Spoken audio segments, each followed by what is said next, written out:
Okay, so I'm going to give everyone maybe about 5 more minutes to see who else is going to get on, and then we can start with who we have on already. Great.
Okay, so I think we could go ahead and do a little introduction, Chantal, and then as people come on, we can kind of go from there because I had a couple people text me, tell me they're trying to get off.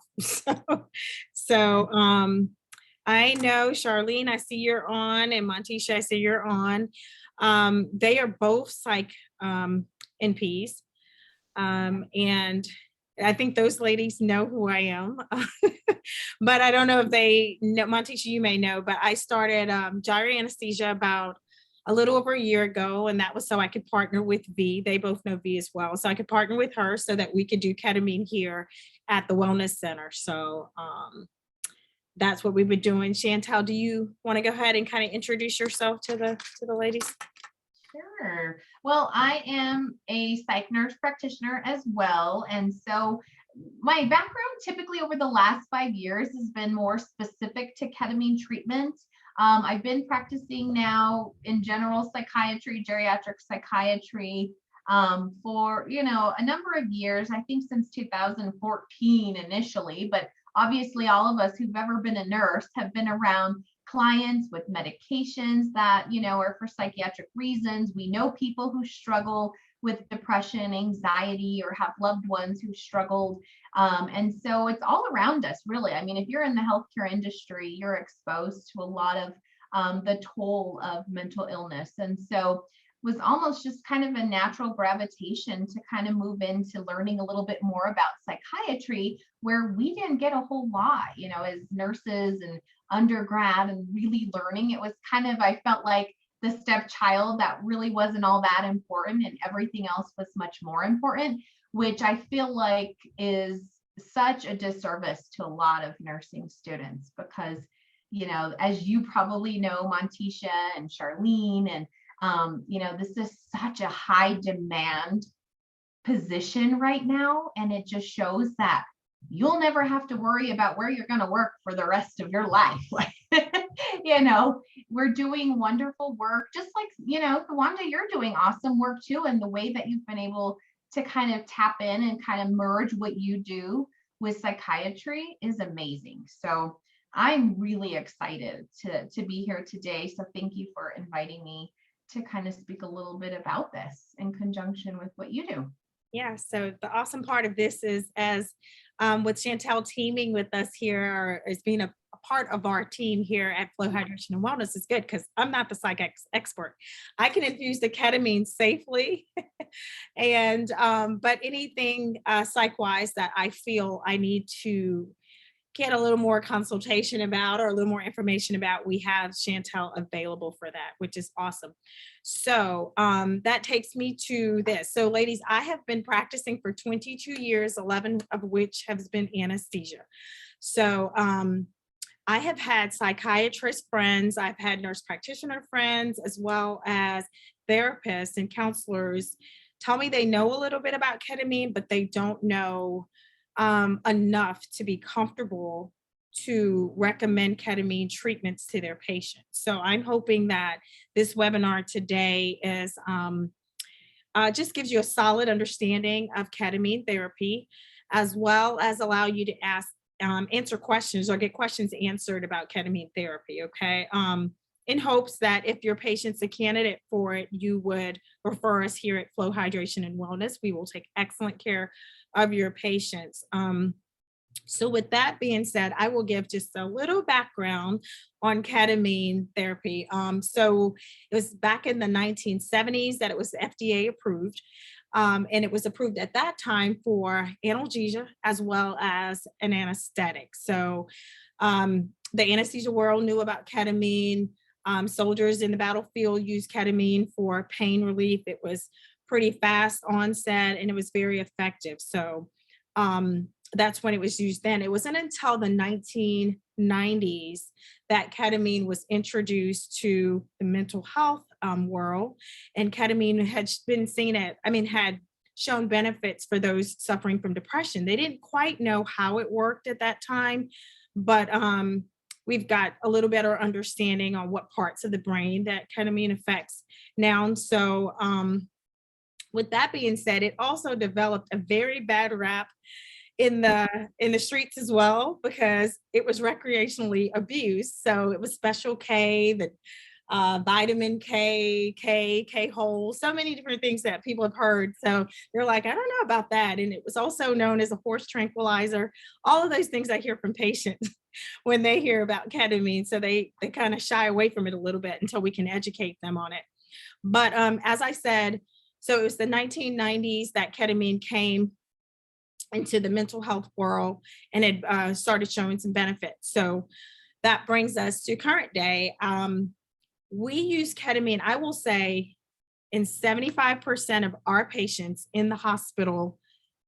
We prescribe them, not prescribed, we utilize ketamine in the ORs as well as the emergency department. So safety, I think it's safe to say we know it's a safe drug, or we would not be given it in the ED or in the OR.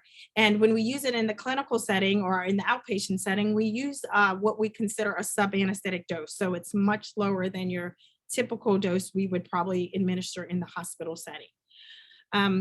Anything else, Shantel, you want to add on the background of ketamine?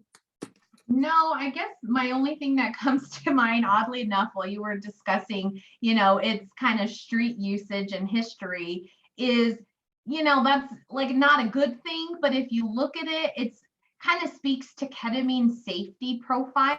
Like it's one of the only anesthetics, Thewanda, as you probably know, that doesn't decrease the respiratory system with those suboptimal levels, these pediatric dosages that you're administering in the clinic. So yeah, on one hand, it's one of those drugs that has had a bad rap just because of its prevalency in its street use, but also to its credit, is it's a safe drug overall. It doesn't suppress the respiratory system, and the side effect profile is pretty limited. So, I mean, as far as safety goes, if you're going to use a drug and compare it, let's say, to fentanyl, I mean, this drug is really benign. So the dosages you'll be giving in the clinic or clients will be receiving in the clinic, it's these side effects are so limiting that they can even turn the infusion off, get up and walk around, go to the bathroom. I mean, it's really quite safe. Yeah. And like she said too, it's also fast onset. So statistically speaking, 70% of patients receiving ketamine infusion treatments for therapy receive benefits from it or confirm relief from their disorders. So it's been said that treatment-resistant psychiatric disorders have been effectively treated by ketamine. I will also speak to, and Shantel, you chime in this. So the traditional antidepressant medications tend to work on the serotonin receptors. Is that correct? Your SSRIs. On my people, on my mental health providers. But unlike the traditional SSRIs, which we know sometimes take a while before they become effective for patients, ketamine is pretty fast onset, as I've said before, and it works on the glutamate system in the brain, okay? And it's an antagonist, so what it does is it blocks the NMDA receptors in the brain, kind of flooding the area with glutamate, and that along with other neurotransmitters have been shown to affect damage like nerve cells per se, or benefit the repair of I would say pathways in the brain. So it's metabolized by the liver and it is excreted by the kidney. So majority of ketamine excreted by the urine. Anything you want to add to that as far as the mechanism? No, I think you definitely explained it very well. I think for a lot of the psych providers, we didn't really understand how ketamine provided this rapid antidepressant and rapid anti-suicidal effect. A lot of that was attributed to its dissociative quality. Oh, well, people are having a lot of introspection. They're having a lot of these aha moments during just self-reflection. But a lot of that too was it didn't go through your typical monoamine pathway like all of our other traditional medications have. The glutamate that you mentioned, Thewanda, is really, it's kind of an interesting relationship because what ketamine does is it initially increases the glutamate, which as we know, glutamate, a high level of glutamate can definitely lead to issues like high stress, OCD, anxiety, and depression. So that's kind of an odd situation that initially ketamine heightens that glutamate in the brain, which is also part of the excitatory process of the brain, which is why you have so many things going on during an infusion. But then, like you said, Thewanda, after that infusion is done, it kind of sets off a cascade loop where it decreases glutamate in the brain so that people start to feel better. And so it's a very quick process and it's continuous. It's a cycle of reducing. And then when they come in for more infusions, we're elevating that glutamate again so we can turn it off again. So it's a very interesting process that's taking place, but it's very rapidly occurring. So it's something that's, like you said, Thewanda, it's not taking weeks to months. It's taking hours to days for people to feel better. So yeah, that was my other question. It was a lot of script, but since you mentioned it, I was definitely going to say, when did you feel like your patients or patients report to you relief? And I have had patients tell me it's been usually, I hear on average after 1 or 2 infusions, but the earliest has been hours after the infusion. Oh yeah, definitely. I would agree. I mean, I've seen a number of, let's say, just in the last 3 years, I've seen clients come in, do infusions. I've seen clients who are just getting going. And I've also seen clients who've been doing this now for like 3 years. They got this down. They know how it goes. They come in for booster infusions and they all report, man, the next day I just felt this change. And they use the same phrase. And this is kind of like a trigger phrase for me because it tells me, oh, yes, this person was the right person for this treatment. They don't even talk to each other, but they all tell me in follow-up, I feel like a weight has been lifted. And so they're all sharing that sense of being weighed down by their depression and anxiety. And so that is really cool. And that typically I see them the day after their first treatment. And this is what they report. Now, is that kind of like you said, 75% of responders? You kind of get 75% of those initials that have a response that's pretty rapid and something that they're like feeling definitely the next day. And then you have others that are like, I don't know yet. I don't want to get excited about this yet. They're a little bit more hesitant to dive into that. Yeah. Yeah.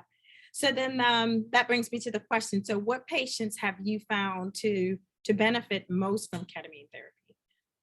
So the best clients that in psychiatry, if you guys see general psychiatry, if you see, and Thewanda, the age range that you guys treat in the clinic is 18 and up, right? So, and I've seen clients infused as old as 82. You can infuse a 90-some-year-old woman if you found somebody who is interested and it made sense.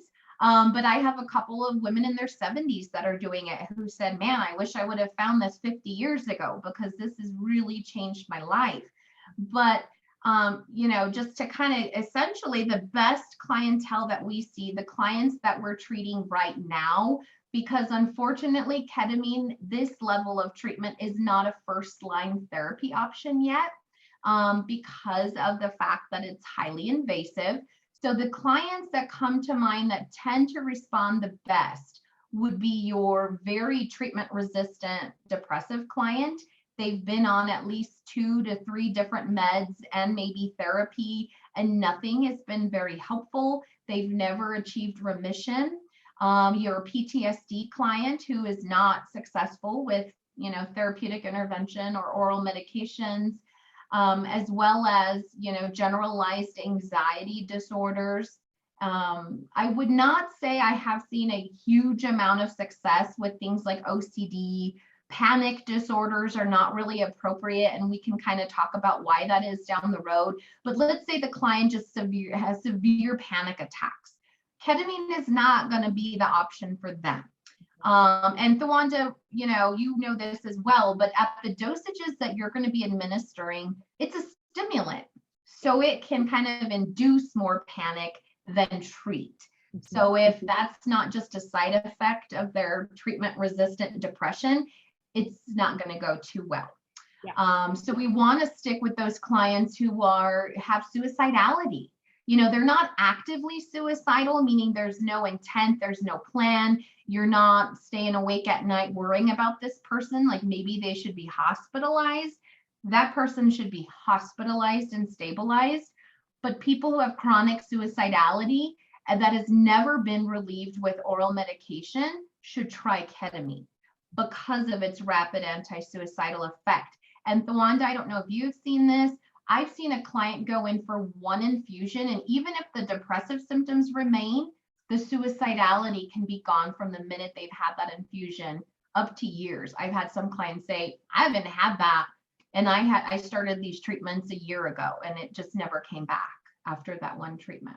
Yeah. And is that what you've kind of? Yep, that's been my experience. And also before we started in research, that has been the case with a lot of patients that I've kind of talked to in in the past history as well, who's had ketamine therapy. Like you said, they weren't actively suicidal at the date of their infusion, but they had at some point in time, you know, they were that depressed where they were contemplating suicide. So, yeah. And so I found that it has been a tremendous help to that population as well. So of course, you all may know as well, like I've said earlier, we also treat chronic pain with ketamine as well, but we have targeted this webinar today to address the mental health benefits of ketamine. So then with that being said, Shantel, what patients do you feel are not good candidates for ketamine? So, I kind of wrote a little list down of the typical ones that providers will call and say, well, you don't treat this, right? Just to kind of check and say, hey, I do have somebody I would love for you to see. And the first one, when we say stimulant, is bipolar patients, right? Oh, well, they probably shouldn't receive this kind of treatment. And in actuality, many of the clients we treat do have bipolar 1 or bipolar 2, where their mania is very well stabilized, but their depression is not covered. And so they don't have a lot of that cyclical mania with depression. They're just depressed. And so they can come on, they can do ketamine treatments with Thewanda. The thing is, when you're thinking of a bipolar client, is they have to maintain their medications to stabilize the mania portion. Because a lot of clients, Thewanda, right, they come to us and they say, hey, I really want to get off all these meds. They're not working. They're causing a lot of distressing side effects. So if ketamine works, I'm going to start working on, getting these down or reducing them completely with my provider. With bipolar, that's not really an option. So those clients are good candidates. As we know, many people who have bipolar depression have suicidality. They exhibit all the typical severe symptoms of depression. And so that needs to be treated as well. And they can be treatment resistant. So as long as they understand, and we do a good job of educating them on this as well, as do not get off of your medicines, do not skip those medicines, and continue to do the ketamine treatments. And, let's say the ketamine is not helpful. We definitely don't want them rapid cycling and then having manic episodes. So those are the initial people that I get questions about, is I really have this person, but they have bipolar. I don't know that this would be right for them. And it is. The other type of person who we definitely, would not want to treat actively in the clinic would be someone who has a clinically significant substance abuse issue. And that includes they're addicted to ketamine. I've seen maybe 2 people in the last 3 years that were addicted to ketamine, who were self-administering, who got started with nasal ketamine, prescribed by their provider for home use, and that led them down a very difficult path. So those clients are not encouraged to start treatment right away until they've been clean and sober for typically 6 months. So they have a lot of work to do before they can start treatment. But I also hear a lot of clients, let's say you have a client who says, you know what, I drink a lot because I'm depressed, or I drink often to self-medicate because I have trauma. Well, if it's not to the clinical point where they're having withdrawals, where they're, they need treatment for that abuse, we might consider bringing them on. And the reason for that would be, there is some research, Thewanda, I'm sure you've read this, that starting ketamine treatment, I've had patients myself who come back and say, man, I've only done like 2 treatments and I don't even crave alcohol. Or I've had people say, I've been a smoker for 30 years. I didn't want to quit smoking, but this has really caused me to stop smoking. Like, I don't even crave nicotine. And so it can be very helpful for those clients who are self-medicating, but not necessarily an active addiction. So I hope that that's clear. And then Thewanda, I think I'll turn it back over to you to discuss more of the health risks, the clients who we probably don't want to see related to just their health. Yeah, so from our standpoint, the medical standpoint, so extensive cardiac history would be a rule out for ketamine infusions. You may have some providers who are a little bit more lenient than others at providing that the infusions for those patients, but personally me, if you have an extensive cardiac history, then it's a rule out for us. I would also say severe to uncontrolled hypertension is also a rule out. And what I mean by that, can you have a history of hypertension? Absolutely. However, uncontrolled hypertension, someone who's non-compliant with their medication, usually a systolic blood pressure of greater than 160 or a diastolic greater than 100 on day of infusion is kind of a no-go for us. Some of the other things I would speak to is obviously liver failure type patients, it's metabolized in the liver, so they're probably not a good candidate.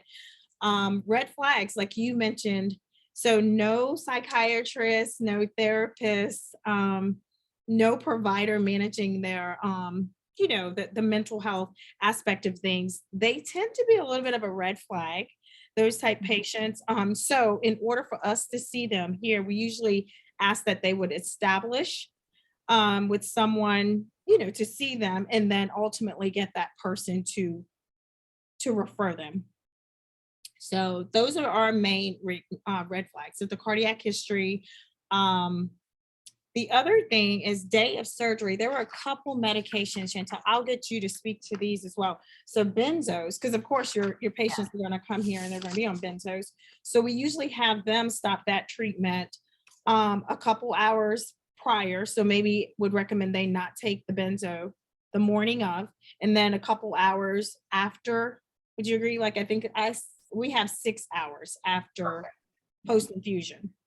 Not to say though, guys, that we do not administer benzos, because sometimes I see the need to administer Versed or midazolam to the patients while they're having infusions, because some patients are a little bit more antsy than others. Rarely with the mental health infusions have I seen the need for Versed, and if so, it's a very small dose that it's administered just to get them through the infusion.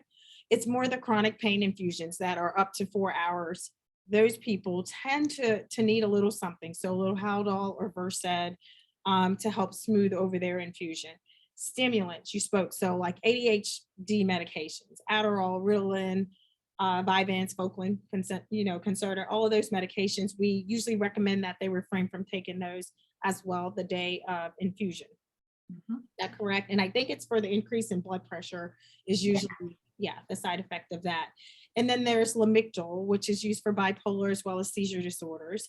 And that medications also stop the morning as well as the night of the procedure as well. And I was told from research, and this is why we added this to our protocol, that it reduces the dissociative effects of the medication.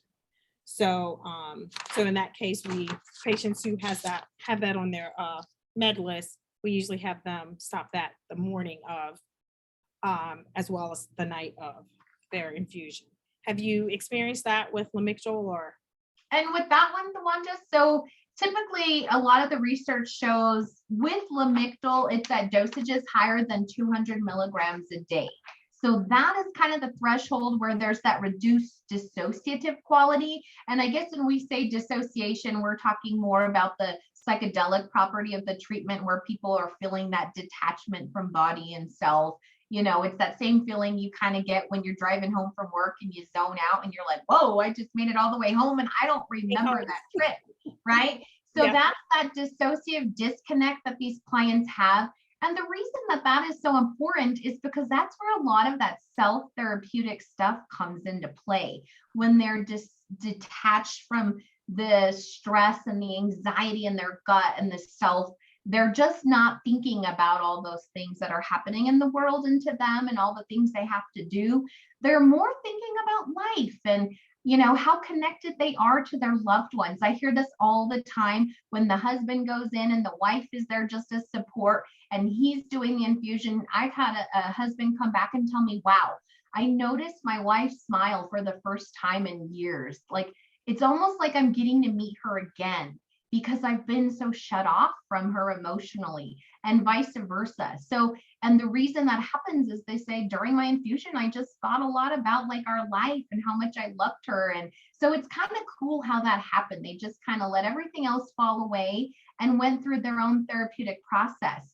And so that can be decreased in dosages higher than 200 of Lamictal. Now, a lot of your bipolar clients are probably on Lamictal at really high dosages. And so you probably don't want them to discontinue them. You want to, like you said, Thewanda, maybe move that to bedtime, but don't take it before the infusion. But definitely not to skip altogether. Now, dosages less than 200 would just kind of depend, Thewanda, if you were seeing in the clinic, right? Like, well, gee, this person still hasn't dissociated and we're at a pretty high dosage. Something is going to have to change. You might want to start looking at Lamictal as the culprit. And just like you said, the benzos. But it just kind of depends on the person. But I can tell you, I work with some clinics that won't even take anybody on if they don't say that they're not going to take the Lamictal and benzo, or if they've been on benzos for years, they have to get off of them completely because they don't want those outcomes to be affected. I don't see that being across the board at a lot of clinics, but there are some that are like, hey, we just don't want to risk with the amount of money you're paying for this treatment for it to not work at all. So everybody's different. And I like, that you guys kind of say, hey, just kind of switch your dosing schedule, move it around, we'll work with you, so that's really important. Yeah, and a lot of providers, I've had our mental health providers inquire about, their part in it. They're like, is this going to replace, is ketamine infusions going to replace their medication? And I tell them that we do not advise patients to abruptly discontinue their treatment. That they're already on, with them. So if it's something, of course, we all want our patients to, if they can take less medication, then of course we're here for it. So if ketamine ultimately decreases the amount of medication they're on, that's a good thing. But we do encourage them to continue to provide psychotherapy, whether it's their counseling sessions or their therapy sessions with their mental health providers. We strongly encourage that. And we are open here at FLO as well for our providers, giving the patient permission to check in to see how the patients are doing with treatment. So I'm going to have you cover, you kind of covered it a little bit. So some of the patients will verbalize feeling floaty. I'm just going over some of the words. Weird, out of body. Some of them have hallucination. I don't know what it is with the pink elephant. I have had patients speak of pink elephants, and all it took was 2 patients, because pink elephants tend to be a pretty rare concept. So to hear 2 patients mention pink elephant, I thought was very interesting. Have you ever heard anybody talk about a pink elephant? I have not, but do you have anything in your room that they're infusing? That looks like a pink elephant. Shaped like that? We have one photo on the wall, so I'll have to see how that could possibly be a pink elephant. So hallucination is common. Weird is, if I don't hear weird, we're not doing our job, right? Yeah. And of course, it's also common for these patients to have vivid dreams. I've heard that a lot too from patients after infusions. They're like, oh, the night of the infusions, my dreams were pretty vivid. I'm sure you've heard plenty, but out of body, floaty, that whole weird concept is perfectly normal, because they'll go back and tell their, providers, this is what I experienced. Yeah. And oh yeah, I mean, I think you touched on a lot of the things we hear all the time from clients, but when they say weird, it's almost like an endearing weird, like that was weird, but I feel so good, like I love feeling so much better. And it's interesting because I get a lot of, I follow up with clients typically at 2, 4, and 6 in their infusion process. And what we get at the initial is clients are so like, oh my gosh, this is amazing. This is what feeling good feels like. And they can't wait to get back in there. Now, once they start to feel good, many clients are like, man, I really don't want to have to keep going in there. Like, right? I mean, they love the fact that they feel better. But the nice thing for us as providers, right? Because we're always assessing, for potential abuse or for potential dependency and anything like that. I've not met one person in doing this over the last 4 years that said, well, I'm addicted to this now because I started doing this for my depression and now I can't stop. I haven't met one person. If anything, it's wow, that makes me feel so wonderful. I feel really good in there. I feel like connected to my loved ones and the world around me where I typically feel isolated. So I like the feeling. It feels warm and fuzzy. I get a little bit dizzy. So I close my eyes. I listen to music. My brain is going a lot. So you get a lot of that typical stuff. But you don't get a lot of, once they've completed those initial 6, of, man, I just can't wait for this next treatment, because it takes a lot out of people. It does. It's very invasive. They feel wonderful for having done it, but I haven't met one person yet who's like, man, I can't wait to get back in there every single day for the next 3 weeks. Like, this is awesome, because it is wonderful to feel good. But then people like to get back to reality and feel good again, in their day-to-day life. Like, how is this really helping me? And so that's the way that they do that. But just like you said, I mean, it's funny because everybody tells you the same things about how that felt. Like, so you just experienced something. Tell me a little bit about that. What was that like? And weird, I mean, is always, but then when you have people who have experience with psychedelics, like maybe they grew up in the 70s, they're like, wow, that was interesting, but I wasn't afraid. It was kind of fun. And I've had some people at higher dosages say, oh, I was at the beach the whole time. It was wonderful, so it kind of depends where they're at, in the dosing schedule. But yeah, I mean, all kind of touching on those side effects for sure. Yeah, yeah. And so to our providers online or our healthcare professionals, which I think everyone that's logged on is a healthcare professional. But so how we do our treatments here at FLO Hydration and Wellness, as Shantel mentioned, it's 3 weeks for us. It's a total of 6 infusions. So average about 2 infusions per week. Some clinics in the area you will see they advertise 2 weeks, and that's in 3 infusions per week. The whole goal with ketamine is the most effective. The benefits come from doing the infusions, over a shorter period of time. That's the goal. So our model of 3 weeks, 2 infusions a week, and following those infusions, there are maintenance doses. And Shantel, you can chime in on that, on what your thoughts are of maintenance and how often patients will need to come after they've had those 6 infusions. So typically what happens, the best way that I like to see it done, and I like to educate providers on this because you guys are the ones who are sending and identifying these clients that need this treatment.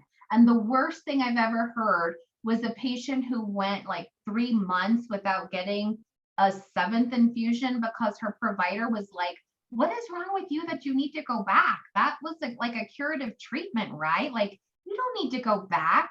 And she relapsed really, really badly. And so was that an error on their side? Definitely. Was that an error on, the treatment team side of not educating her? Like, you have to come back.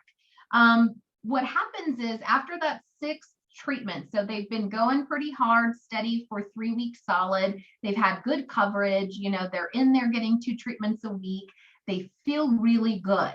By that time, Thewanda's assessing that this person is a positive responder and they're doing really well. The way that we do that is not just by looking at them and talking to them, but we have them feel out, mood measures when they first get going with treatment, whether that's a PHQ-9, a GAD, a QIDS, whatever it might be.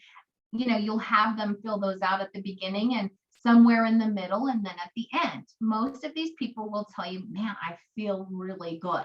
So by that time, we're saying, great, let's go ahead and work a taper plan. I'll see you in 2 weeks. Let's see how the mood holds up. So on average, research shows that most clients, now these are very severe depressive patients, will relapse about 18 days after their last treatment. So we do have them come in about 14 days after that 6th infusion. And then let's say they walk in and they tell Thewanda, I feel great. Great, well, let's get in the chair, let's do your infusion, and then I'll see you in 3 weeks. Or would you like to go 4 weeks? So we keep inching them out to find what their frequency is. Like, how long does that person feel good? What is their durability in between infusions? For the majority of the clients I see, these are highly depressive patients histories of suicidality, chronic suicide attempts, they come in about once a month. You know, for people who have trauma, who get really good response from this treatment, they may come in every couple months. I even have some people who have trauma associated with specific times of the year. So they come in a handful of times a year, and that works for them. The majority of your clients will relapse if they don't continue their treatment, just like everybody else. It's not a curative treatment. It works really robustly, really quickly. But, you know, if they're not doing other things on the side, like understanding how the diet is very important, how therapy is very important to maintain a response, they may relapse a lot quicker than the average person. So I would say your typical highly treatment-resistant depressive patient needs to come in about every 4 to 6 weeks on average for treatment. Yep. And so for our providers that are online, so how the process starts. So the patient, or we receive a referral from a provider, and then we obtain information about the patient in an intake process. We then contact Shantel. Shantel gets them scheduled. We will do then at that time a virtual health assessment or psych eval. I don't know what you prefer calling it, Shantel, but that evaluation's done. And then she gets back to us and she lets us know that patient's a candidate or not a candidate for ketamine therapy. If they are, we get them scheduled. And once we get them scheduled, we start the therapy. I have patients often ask, well, can I just come in? Well, again, as I've said earlier in our discussion, that we usually recommend that you have a provider provide us some type of referral so that they, are aware that you are under the treatment of ketamine. And in the virtual assessments, Shantel, I'm sure, is there anything you want to touch on? I don't know if there's any specifics involving the virtual assessment you want to address. Yeah, so the only differences between certain clinics is those virtual health assessments that the clients will complete on their own are basically everything that I would ask in a face-to-face visit. So what happens with like clinics like Thewanda is typically we have the client go online, complete their virtual health assessment online, and then I review those personally, ensuring that everything that we want to see, they're meeting specific criteria for the treatment. So if they're somebody who's never been on a medication, they've just heard about this ketamine thing and thought it would be really good for their depression that's never been treated because they didn't want to take medication, they don't want chemicals in their body. They usually don't understand that ketamine's a chemical as well. But they're like, I just don't want to go through that realm. I just want to get straight to ketamine. Unfortunately, you can't. So it's almost like you kind of have to earn your way to ketamine, and which I give a lot of credit to clinics like, the one that where Thewanda is infusing, is because I am a private consultant. I do not work for them. I get paid whether I say, yes, this is a good candidate, or no, this is not an appropriate candidate. So they give me that ability, but at the end of the day, Thewanda is the one who says, oh, but wait, Shantel, no, I think I'll go ahead. Let me call this, let me call Montisha and get some more information, or let me call Charlene. I think I might be able to bring them on, even though such and such is not kind of checking all the boxes for you. So she maintains full authority over who she brings on. But I just review them for psychiatric appropriateness to kind of help guide her in that, because she, I don't do anesthesia and she doesn't do psychiatry, and that makes a lot of sense. So outside of that, I feel like those clients typically can get online. They like to do the virtual health assessments because they don't always like, as you guys know, in psychiatry, retelling the whole story to somebody they've never met. Let's say Thewanda has a really high volume of clientele and the questions are coming in and they're like, hey, we just want to talk to somebody, outside of just Thewanda, that we can talk about our psychiatry history and determine, are we a good candidate? At that time, we would have a licensed provider meet that person face to face. So they do not take over for you guys. They don't say, hey, well, I'm in charge of you now, I will be prescribing for you, or anything. They're merely in charge of their candidacy for treatment to get to Thewanda. At any time, they may call you and say, hey, this doesn't match up. What's going on here? Or your client reported they're having hallucinations. I forgot to mention this one, Thewanda. Anybody who's having active psychosis or they have schizophrenia, they're not qualified yet. There's some compelling research coming out. It's not good yet. So we don't want anybody who's having hallucinations, they're paranoid and delusional, doing an infusion that puts them in a dreamlike state, and then they're not able to get out of that. So if they report that to us at any time, we might reach out to you and say, hey, he's got PTSD, he's very paranoid. Is this psychosis or is this just associated with his trauma? And tell me a little bit about that. Or we may just call the client and say, hey, what's going on here? But we do not diagnose, we do not treat. You maintain full authority over your client as far as medications go and their treatment plan. We kind of stay in our lane with that. And that's really important. Okay, and just to kind of, in wrapping things up, just to give you an idea of what a typical experience is, your patient, once we have agreed to treat them here, they will come in, we start an IV, we obviously we assess them the day of their visit, and then we start an IV. The infusions are 40 minutes long. We hook our patients up to monitors here, so we closely monitor them. Every 15 minutes, we obtain vital signs, blood pressure. So we monitor heart rate, ECG, O2 saturation, blood pressure. The infusion's 40 minutes. At the completion of the infusion, we typically keep them about 30 minutes. Believe it or not, I have experienced about 10 to 15 minutes after the infusion. I think people tend to be like, they're starting to come back to baseline. So by the 30 minutes, and obviously if we have to extend it out a little longer for discharge, we would, but usually about 30 minutes, the patients can be discharged with discharge instructions, of course, with someone. So upon them agreeing for treatment with us, they have to agree to have someone to pick them up that day from their infusion. Payments, it's a self-pay service. So in ketamine, like Shantel mentioned earlier, it's very beneficial, but it's quite expensive.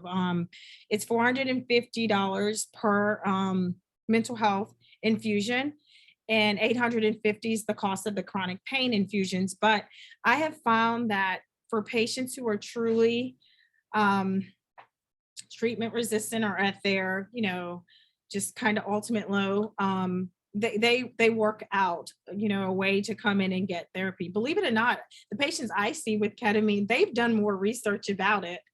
Just off of the internet, they've gotten their information about ketamine. So self-pay, no insurance at this time. However, our wellness center is offering, we have a finance option for our patients for all of our services here, and ketamine included. Up to $3,500 of it can be financed.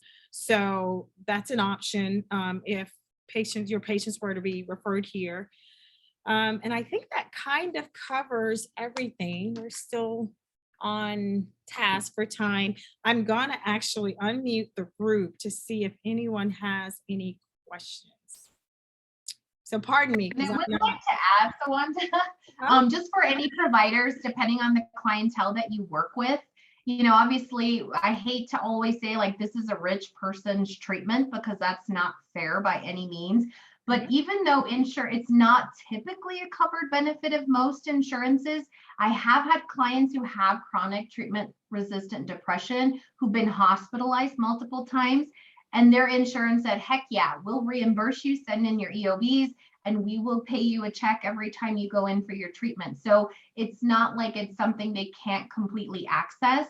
I've had people ask their church to cover it, and the church is writing us checks to clinics to cover their, the person's infusion. So like you said, they find ways to get it, but insurance is now starting to see the benefit of this treatment that's working versus having that person hospitalized multiple times in a year, and they will cover it for them, even if it's not a covered benefit. And I definitely see it coming down the tubes. Spravato is the next one that we've mentioned earlier, and that one is actually covered by insurance. So I hope in the years to come, it's something that's available for patients.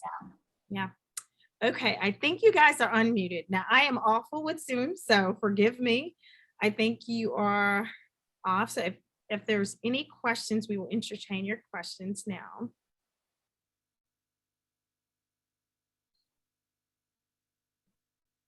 I don't have any questions, but I just wanted to thank you guys for definitely explaining the process and giving us more information about it.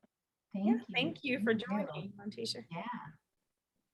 Charlene's muted on my end. I think she wants to say something. Okay, let me unmute her. I have a quick question. You mentioned how it's, I don't know if you mentioned anything about lab work regarding ketamine. How does that work? And is it like a basic metabolic panel, ALT, or I know you said it's metabolized in the liver, excreted in the urine. So just checking to see who's monitoring those things. Yeah, so for our longer infusions, which are the 4-hour infusions for chronic pain, those patients, I typically do a CMP. That's one lab that we do obtain on those patients. We typically don't do a CMP on our 40-minute. Now, if they have a history that would kind of lead me to want to do a CMP on them, I would, but I kind of restrict that for the longer infusions and higher doses. And of course, HCG, I mean, we always run we do a urine pregnancy test on all of our childbearing age females. Shantel, any other thing you'd like to add? Yeah, I think that's a really good question, Charlene, because, most of us providers, we typically get at least an annual lab workup done on most of our clients, even in psychiatry, if it's just to check their thyroid. And that was kind of one little area we didn't really go into because we don't want to bombard you with all of the fine print, but anybody who's hypothyroid that's not stabilized, we definitely, so if they're telling us things that might be consistent with an underlying medical condition, and that triggers me on the intake, I might say, hey, did you have lab work done this year? Are you sure your testosterone's not really high and that's why you have insomnia? So still doing some of that psychiatry, like what's going on kind of stuff here. And then if they tell me, yeah, I had lab work a month ago ordered by Charlene, everything was normal, then we might proceed with, oh, okay, great. But if typically we get them going and we notice they're not responding and they're still feeling really bad, which is not common, we might say, hey, could you go have a physical done or dive deeper into some more labs just to see if there's an underlying issue happening where ketamine's not going to do anything for you, right? So that's a good question to bring up because we are conscientious about that. And Thewanda is the active person ordering things. I don't order anything for your patients, but I will say, hey, has your provider done this? Or have you guys looked down this pathway? And if they're like, yeah, I got them 6 months ago and everything was fine, then we don't really press the issue unless they get to Thewanda and she's like, your blood pressure was ridiculous. Have you checked your cholesterol or, what's going on here? Yeah, so yeah, we want to make sure they're healthy enough. Yeah, I think sometimes you do have to contact the referring provider with questions concerning some people's history. So you'll see an H&P or you'll see some other history and I go, well, I need to dig a little deeper with this patient. And then in that case, that's where the relationship's formed with the provider where we contact you to find out more about that patient. Yeah, definitely. Thank you for asking that. It's a good question. Any other questions? It looks like they're all still muted. Okay. I don't know. I saw Charlene wanted to talk because she's on picture, but I don't know. On my end, unmute these our other guests. I think it's a button. Okay. I think we're good with unmuting. Okay. I was going to say thank you all again for this session. It was very informative and very helpful. So thanks. Thank you for joining. Definitely. I also want to say thank you all for this webinar too. Well, it's very informative. Thank you for joining. Yeah. I'm glad because I know it's really hard to find time in your busy schedule because I know how hard it is for me. So I'm glad you guys and Shantel, thank you for coming on to help me with this. And we'll probably be providing a little bit more this type of information to providers because I think it's important for them to know because I know patients as well as providers that are interested in ketamine therapy, but just don't feel like they have all the questions answered. So with that being said, to any of our providers or anyone who needs more information, you can email me. I don't know if it was on the webinar website or not, but THEWANDA P as in Peterson. So Thewanda Peterson at, Thewanda P at Jirah, JIRAH, anesthesia.com. So email me with any questions. You can feel free to call me on 704-770-6668. I think that is also listed perhaps on that Eventbrite,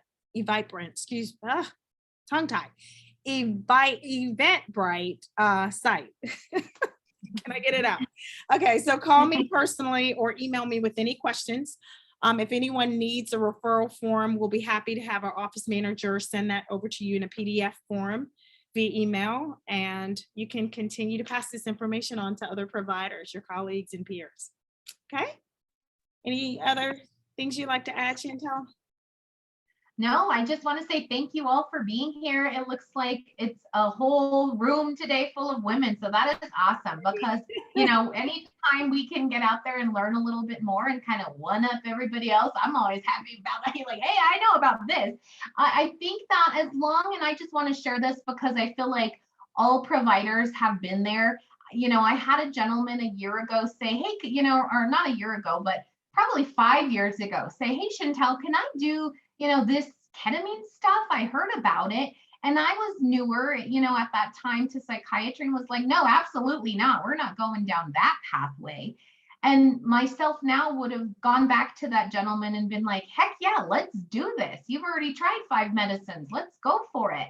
So I think anytime we can learn something that we're like, hey, that's not really a tool in my toolkit, but it is now, I think is awesome. So I commend all of you guys for taking the time out of your busy day and on your personal time learning about this. And I know that your clients will be in very good hands with Thewanda and the company that she is running. So thank you guys, to your credit, for what you do and for being here on your own time and wanting to learn more about this. So, and Thewanda, you can definitely hand out my email. I'm always willing to answer just quick questions or personal emails about any clients as well if you have questions. Okay. Okay. Yeah. Thank you. Guys. I hope you have a great evening. Take care. Thanks. Bye-bye.